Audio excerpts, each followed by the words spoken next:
His horse reared back. She was hanging by the ankles, eyes wide, rope biting her skin. Blood ran down her wrists where she'd tried to claw free. A gash split her temple. Her mouth moved, but no sound came. He stepped forward. She thrashed once, then locked eyes with him. Her voice broke through, not a scream, a plea. Not to cut her down, not to touch the rope. Not yet. Her gaze flicked past his shoulder. He turned, saw nothing, heard only the creak of the branches. Then her voice dropped to a whisper, told him they were watching, told him if he freed her, they'd kill them both. And then she started to cry. He stepped slowly, circling the tree with the barrel of his rifle tracking the brush. No footprints, no hooves, just dry soil crusted hard by sun and time. Not even broken twigs, as if she had been placed here from the sky. To his right, the ground turned black.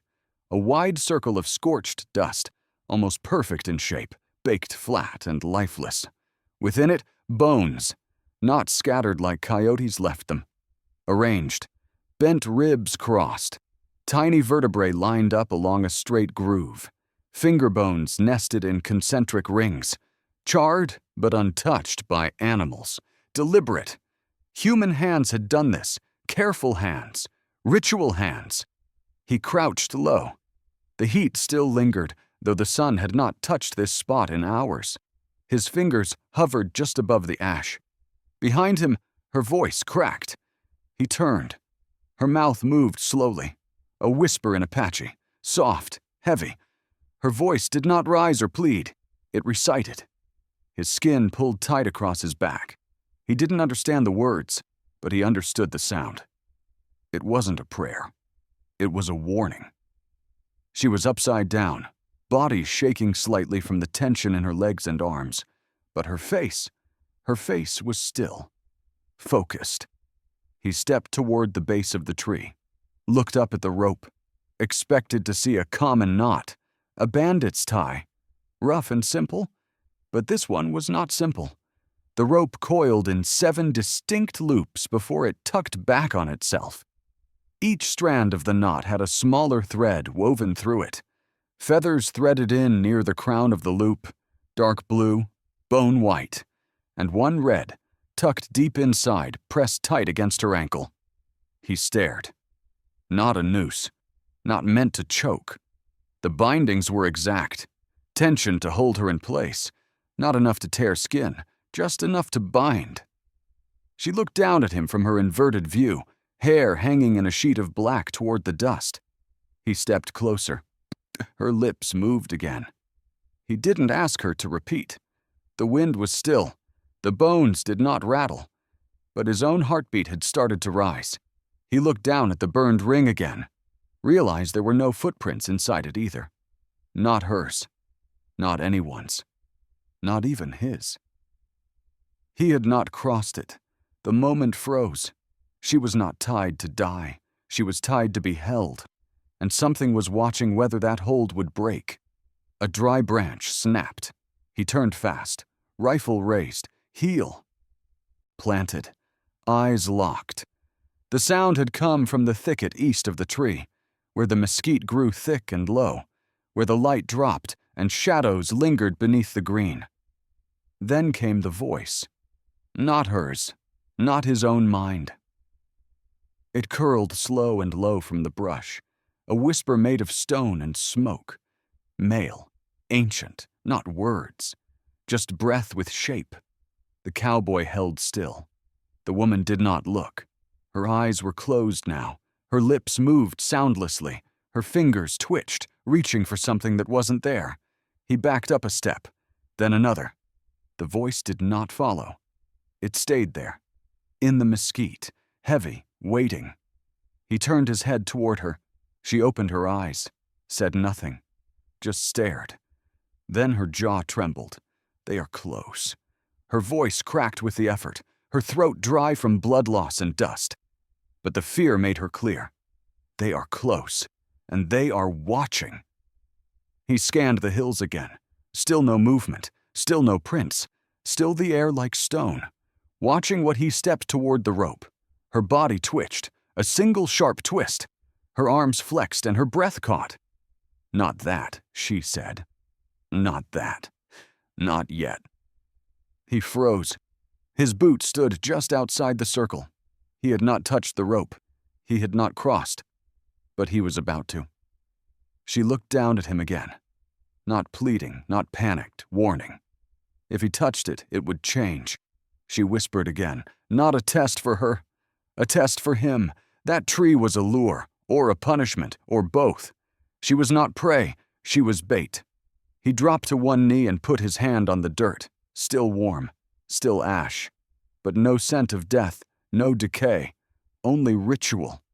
He looked up again, her hair swayed slowly in the air. She had stopped shaking, still, calm. She knew this was not about her anymore. He was the one out of place. He had not wandered here. He had been brought. He raised his rifle and aimed at the thicket, searched for breath, for shape, for glint. Nothing but his skin crawled. She said one more thing. "If you cut it, they will come." Then she closed her eyes again, let the rope take her full weight. And waited. He gathered a handful of brittle twigs and dry grass and set them in a shallow pit beside the scorched ring. The sun hung low, stretching long shadows through the mesquite. He struck flint to steel until the sparks caught. A small flame rose and pushed the dark back a few steps. Smoke lifted in a thin gray ribbon. The wind did not touch it. The air stayed still, heavy, watching. The woman hung motionless for a long moment. Then her eyelids trembled. Her throat worked beneath the dust. She forced out a sound, a single word, soft, shaped like a name. He felt the weight of it before he even understood what she had given him. Her body jerked, a violent twist. Her shoulders wrenched. Her heels kicked at empty air. The rope creaked above her as the fire in the pit flared tall and bright, rising as if fed by breath from under the earth. He stumbled back. Heat rushed across his face. The flames reached higher than they should have. Too fast. Too strong for such small fuel. Her spine arched. A strangled sound tore from her throat. Her fingers curled tight until her nails cut skin. Blood dripped down her arms and fell in thin straight lines onto the dust below. The fire roared once more, then collapsed. A single blink, from towering heat to dead embers. Only a faint smoke remained. It rose straight up, unmoved, undisturbed. Her breathing rattled. Her mouth sagged open. A thin red line slipped from the corner of her lips and trailed toward her ear as she hung upside down. He rose and stepped closer. Her eyes opened, wide, unfocused, dark with pain and something older than fear. The name was not hers to give. She managed to force the words out with a broken whisper. Her voice cracked and faltered. Her chest heaved as though each breath cost her more than the last. He looked at the burned ring again. The bones, the arrangements, the scorch marks, the feathers tied in her bindings, the careful loops in the rope, the heat that should not cling to the soil after hours of sun. This was not an ordinary hanging. This was ceremony. He knelt beside the tree and pressed his hand into the ash circle. The earth felt wrong, alive in a way that stirred deep and unsettling. He had broken something by lighting the fire. Not by accident, by presence. She watched him with shaking pupils. She tried to speak, but pain tightened her jaw. Her body convulsed again, less fierce than before. Weaker, her strength was slipping. He looked into the brush where the whisper had come from earlier. Nothing moved, nothing breathed. But now, he felt the truth circling him like heat from the dying flame. She was not the prisoner. She was the offering.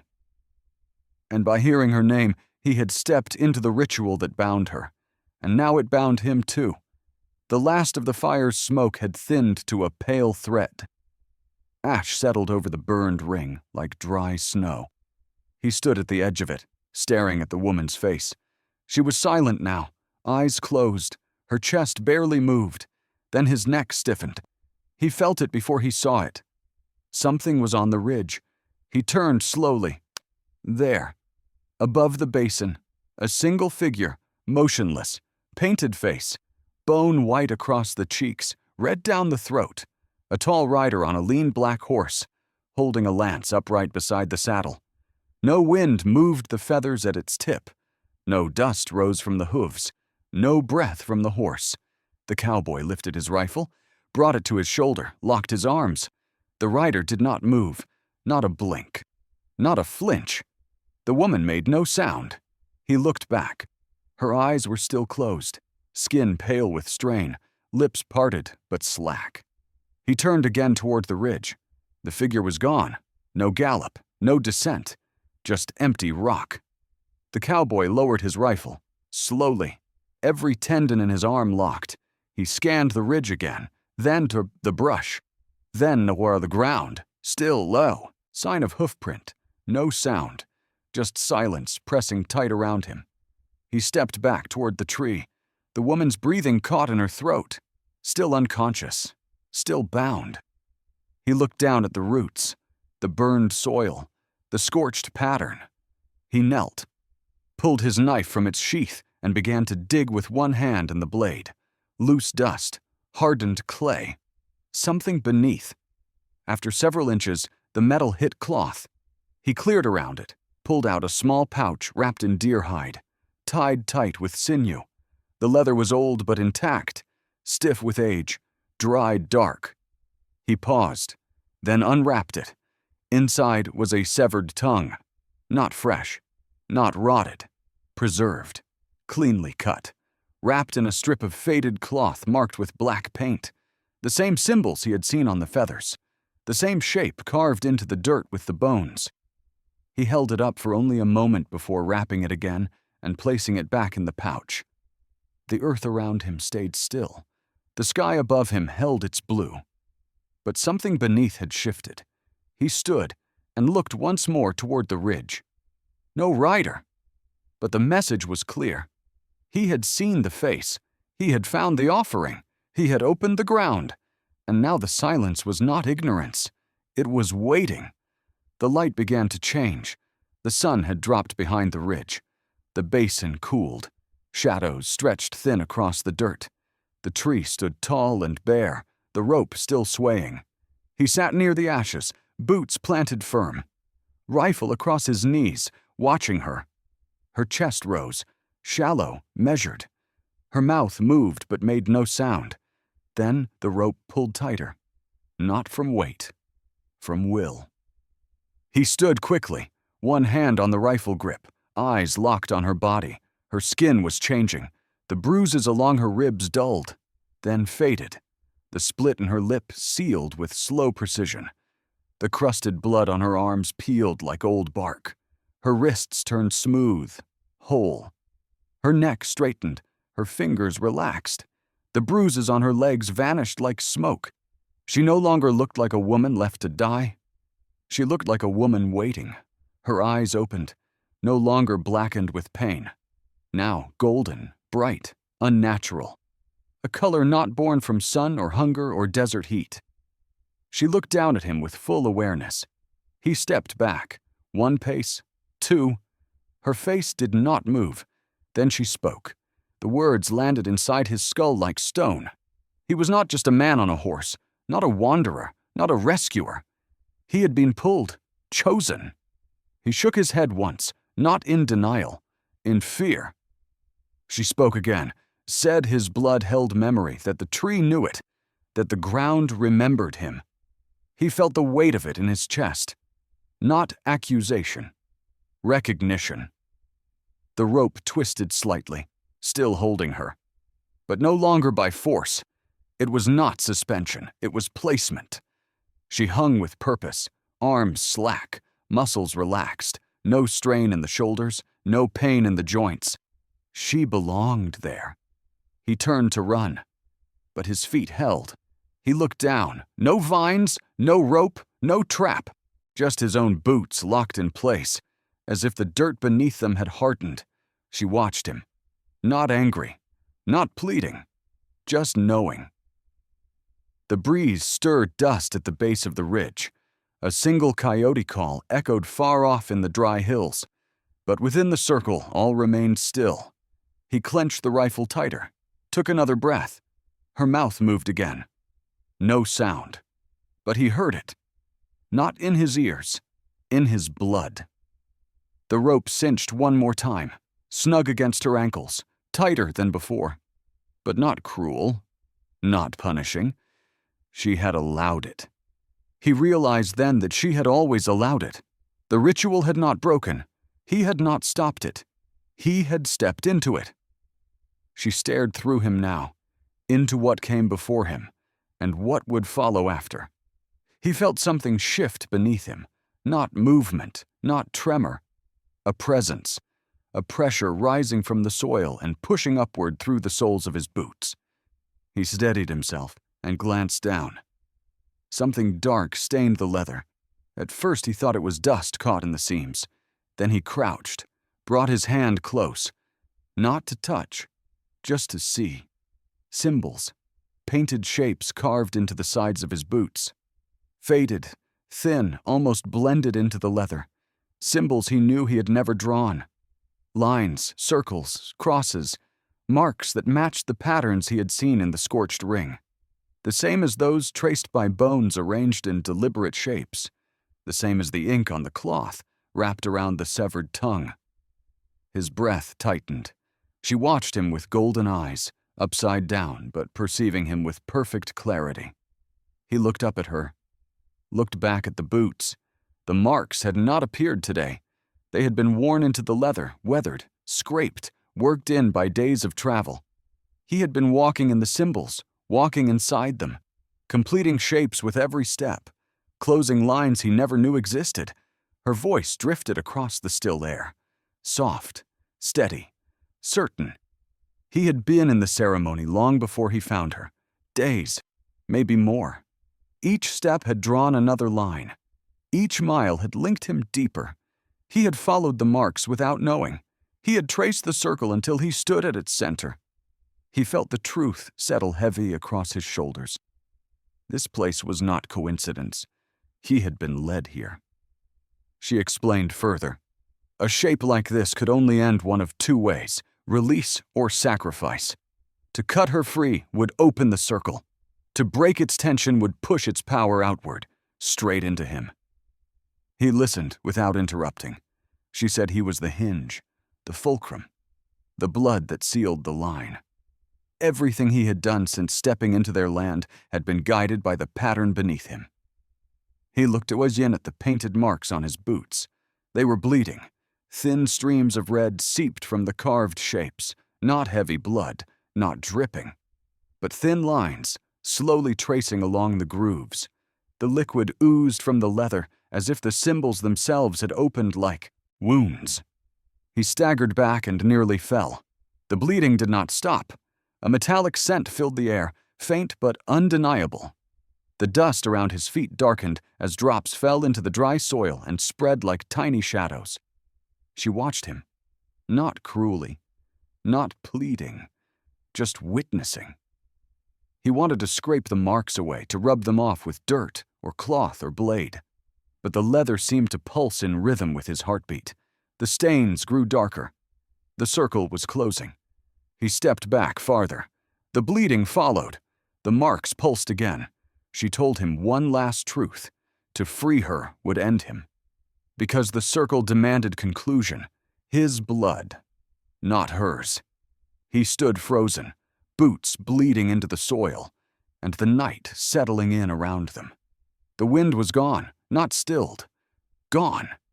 As if the land had chosen to hold its breath.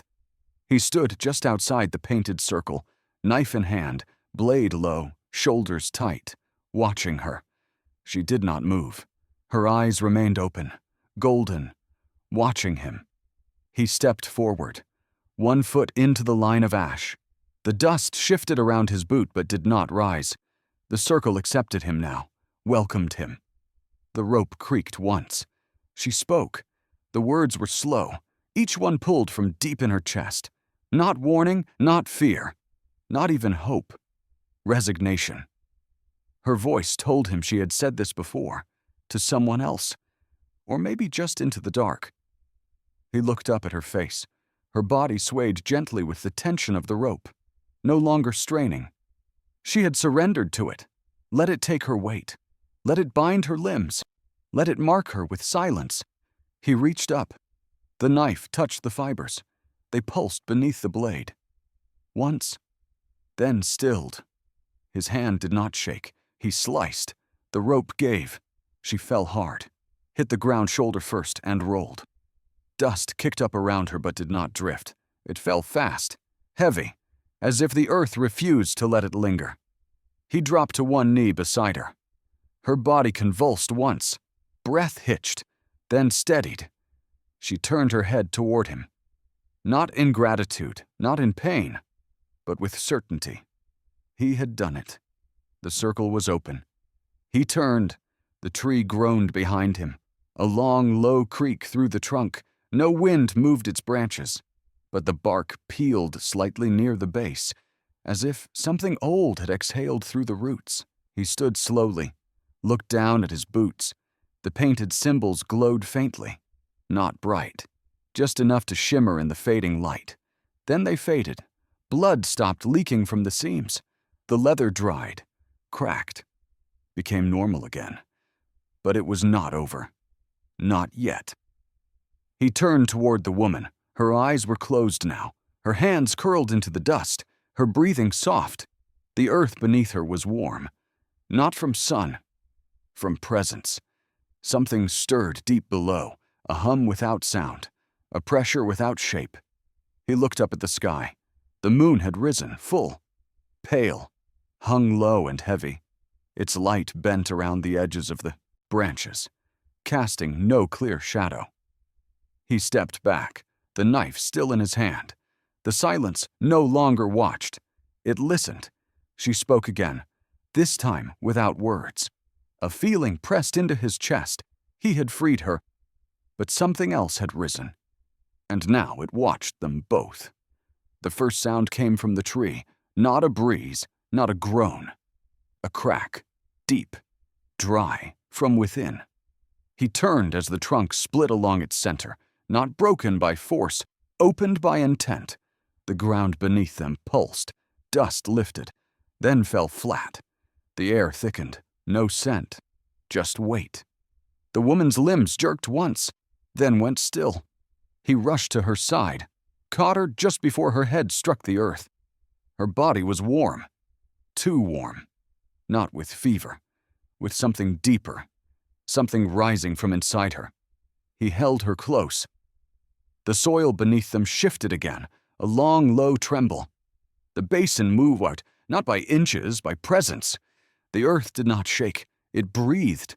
From all directions, the sound of weeping, then screaming, then silence. He stood, eyes scanning the dark edge of the basin. Figures stepped forward, painted faces, hands smeared with red and black, some bare, some cloaked in feathers or ash, all human in shape, all wrong in motion. They did not walk. They hovered, pressed forward as if drawn by gravity toward the open circle. He backed away from the tree, carrying her in his arms. The figures did not follow. They only watched, weeping without tears, shrieking without mouths, shadows of people who had been something once. He turned again. More had appeared behind him, lining the ridge, the brush, the edge of the burned circle, dozens, hundreds. Quiet, still. The air warped near the horizon. Not heat from the sun, a shimmer, like glass bending, as if the world behind it no longer held the same shape. The tree groaned once more. Its roots pulled upward. The earth collapsed at the base, a hollow shape beneath, dug deep, covered once. Now open, the woman stirred in his arms. A breath escaped her lips, no words, just effort. He looked down, her eyes remained closed, her hands limp, but her chest rose, slow and steady. He took one more step back. The nearest spirit tilted its head. No feet, no sound, just the turning of its gaze. Another stepped forward, then another. But none crossed the line. They stayed just outside. Then a voice, not loud, a whisper, at the base of his neck, spoken by none, heard by all. He was warned. He turned again, nothing behind him. Only open space and stars beginning to pierce the sky. The heat pressed harder. His skin prickled. The woman opened her eyes. He looked down. She looked through him. Something else watched from behind her pupils. Something old. Something not yet finished. The voices began again. Not words now, just tones, long and low. The tree cracked once more, and from its hollow the dust began to rise. Not smoke, not ash. Bone. Pulled piece by piece from the ground. Forming shapes. He held her tighter and waited. She stirred. Her breath caught sharp in her throat, then steadied. The shadows around the basin held still. The painted figures no longer wept. They watched, silent, waiting. He knelt beside her and laid her gently onto the packed earth. Her eyes fluttered open. The gold had faded. Now brown, human, real. She blinked slowly. Her mouth moved. He leaned close to hear her. It is not over. Her voice was hoarse, weak, but clear. She lifted her hand and pointed toward the broken tree. The rope now lay coiled in the dirt like a dead snake. The hollow beneath the roots still steamed with warmth. They will come for you now. Not to kill, to burden. He stepped back. She tried to sit up, failed, fell again into the dirt. Her strength was gone. She spoke again, slower. She had only been the vessel, temporary, a body to hold the shape of the ritual. But he was different. He was the bearer. His arrival had not been chance. His blood had filled the last circle. His choice had opened the wound, and now the burden would pass. He looked at his boots. The painted marks had returned, faint lines glowing under the moonlight, not bleeding this time, but warm. He reached into his coat, pulled out the deer-hide pouch, untied it. Empty. The tongue was gone. Only the strip of cloth remained, still damp, still marked with the black ink symbols. He stared at it, then looked at her. She closed her eyes again, not from pain, from release. Her body had softened, her hands relaxed. The grip in her shoulders was gone. The spirits did not weep, but the circle had shifted. He felt it in the bones of the earth, in the way the wind finally began to return, small, careful, as if unsure of what had changed. She whispered one last thing. The others, he must find them. Not the dead, the living. Others like him who had stepped into the circle before him and failed to bear the weight.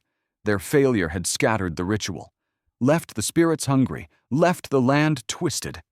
Now he carried the memory of all of it. The tongue had been the seal. Now it was inside him, not in flesh, in fate. He looked at the sky. The moon still hung wide and full. He felt the edge of something move inside his chest, not fear, not power. A knowledge pressing outward. He was not empty anymore. She would sleep now, her part done. But he would not again. He stood. The spirits turned away, one by one, fading into the brush, leaving the basin, leaving him. He was not free. He had been claimed. The desert stretched wide. No trail, no town, no tracks behind him. Just dust rising soft behind the hooves, his hat pulled low, rifle slung silent across his back. The sun leaned high behind him. It had been days. He had not counted them, no need.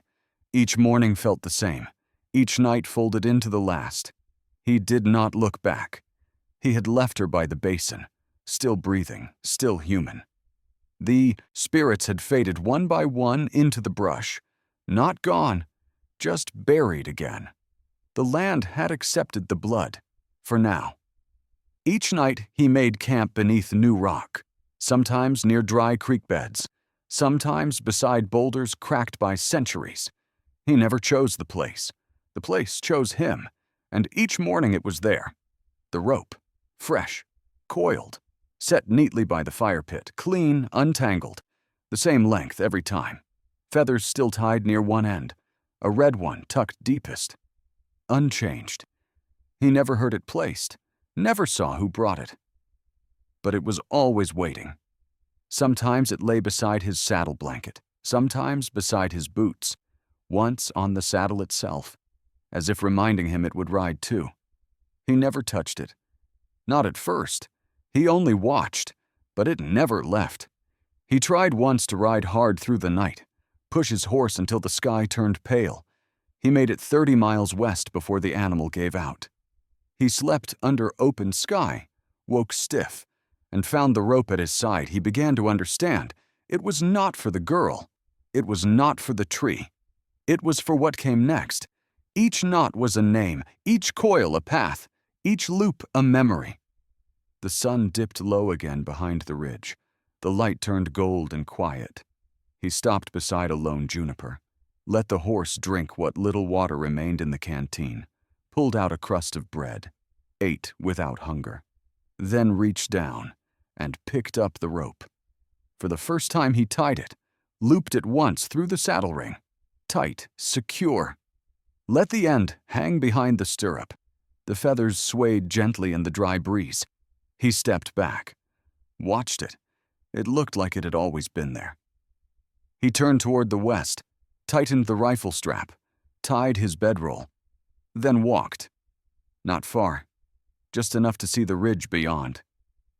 The light dimmed, sky fading violet. He turned once.